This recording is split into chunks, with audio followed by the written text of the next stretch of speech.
Hey guys, Ava Landon here, and I'm going to show you how to finish your quilt binding. It's fairly simple, so we'll have these two end pieces right here. What you want to do is open it up. So see how that's all the way open. Right side's facing.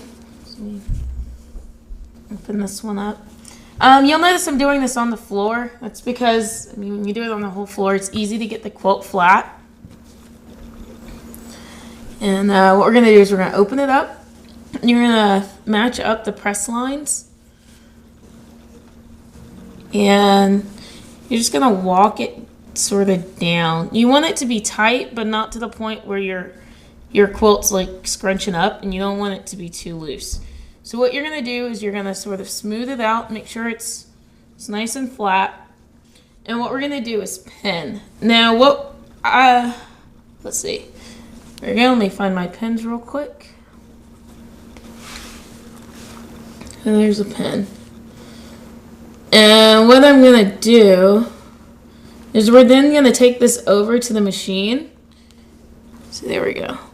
And we're going to sew this. Just want to make sure it's all the way down. You really want to pin it in the right place so that you know where you're going to sew.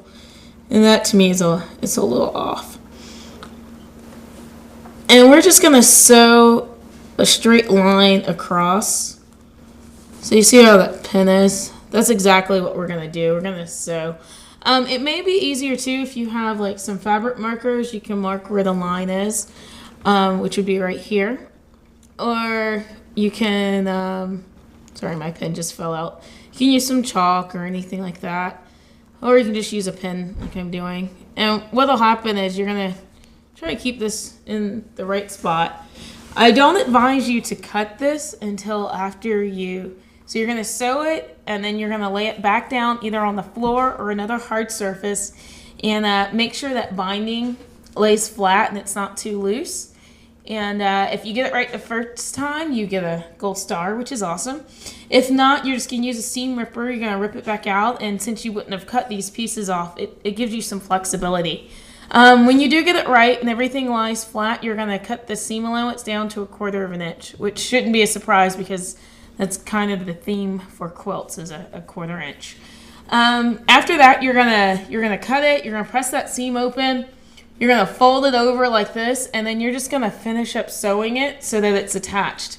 When you completely have the entire binding sewn down, what you're gonna do is you're gonna press this, and you're gonna press all of it out.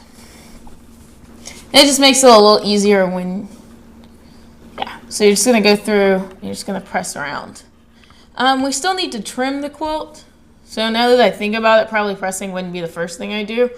We're going to trim this quilt down to 1/4 of an inch beyond the raw edge. So if you're measuring from the raw edge, it's 1/4 of an inch beyond it.